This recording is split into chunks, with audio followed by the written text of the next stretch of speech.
তৃণমূল কি না করবে দেখতে থাকুন। তৃণমূলের পার্থ ভৌমিক, অভিষেক ব্যানার্জি, মমতা ব্যানার্জি সব কিছু পারে, কিন্তু আমি এটা বুঝতে পারলাম না কি আমাকে বলে মারাটা খুব কঠিন আছে। এমনি মারতে পারবে ঠিক আছে, কিন্তু বলে মারাটা কঠিন আছে। আপনি শুনেছেন তো, আপনি তো অডিও আমি দিয়েছি। তো আমি পুলিশকে এখন কমপ্লেন করছি, সিপির সঙ্গে আমার কথা হয়েছে, আর সেন্ট্রাল এমএচএর সঙ্গে কথা হয়েছে, মিনিস্ট্রি অফ হোম অ্যাফেয়ার্স আমাকে জানতে চেয়েছিল। এর ডিটেলস পেয়েছি। এই ছেলেটা মমিনপাড়া কালাবাবু যে হিরোইন বিক্রি করে তার সঙ্গে থাকে।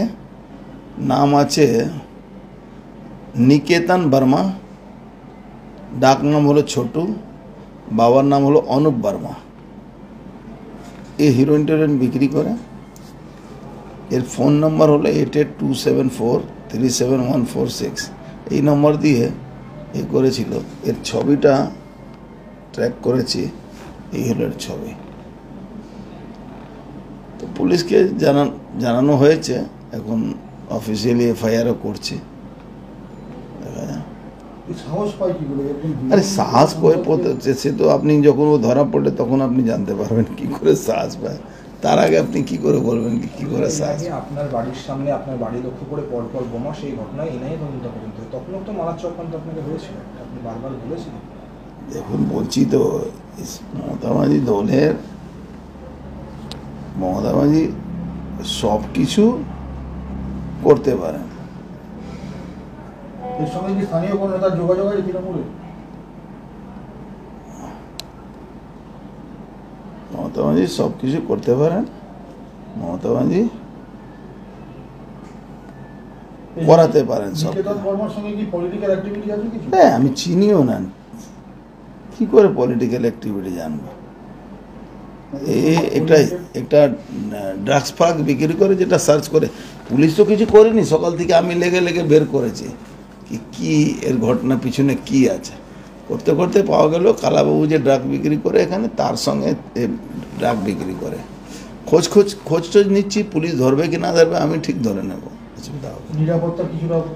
আর ধুর এইসব লোকের কথায় এত কান দেখে। একটা ফর্মাল কমপ্লেন করতে হয়, সেটা করে দিচ্ছি। আবার এইসব লোক আমাকে গুলি মারার সাহস পাবে?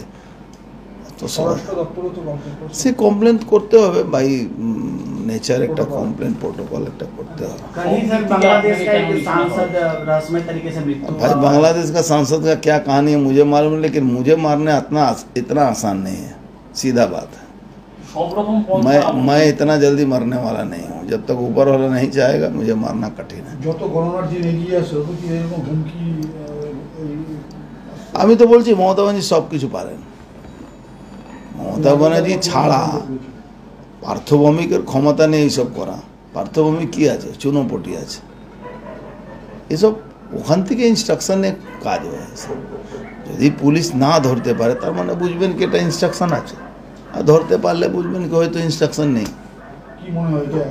আমি জানি না করবে কি করবে না, এটা আমার বলতে পারবো না। কিন্তু আমি ফোনে ওনাকে আমি 1:08 কল করে বলেছি, পাঠিয়েছি কি এরকম একটা পুলিশ কমিশনারকে। এখন যে ওর ট্র্যাক করতে করতে করতে করতে বেরোলো কি এই ছেলেটা আছে কেন, সঙ্গে সঙ্গে ও ডিলিট মেরে দিয়েছিল। তো আমি কিন্তু ওইটা অন্য ফোনে ট্রান্সফার করে দিয়েছিলাম, তার মাঝখানেও ডিলিট মেরে দিয়েছিল। তো ওর তথ্যটা পাচ্ছিলাম না, কিন্তু ঘাটতে ঘাটতে ঘাটতে ঘাটতে ঘাটতে ঘাটতে ভিতর মানে পিছন থেকে নিয়ে আস্তে আস্তে ওটা পাওয়া গেছে। ছবিটা ওর চেহারাটা আমি দেখে নিয়েছিলাম, যে চেহারাটা সব রকম পন্থা অবলম্বন করা হচ্ছে আপনাকে যত দিন যাচ্ছে।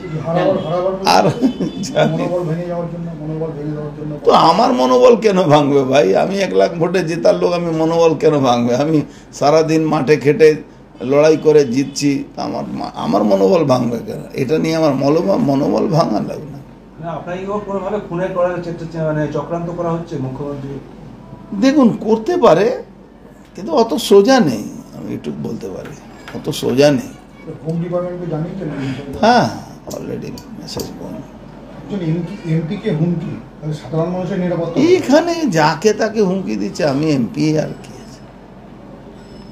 এই রাজ্যে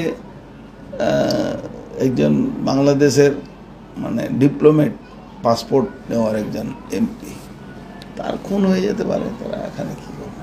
এখানে পুলিশিং বলে কিছু নেই, পুলিশ মানে তাবেদারি করা। আজকে দেখছিলেন তো পুরো পুলিশ প্রশাসন মমতা ব্যানার্জি মিছিলে হাঁটছে, কি মানে?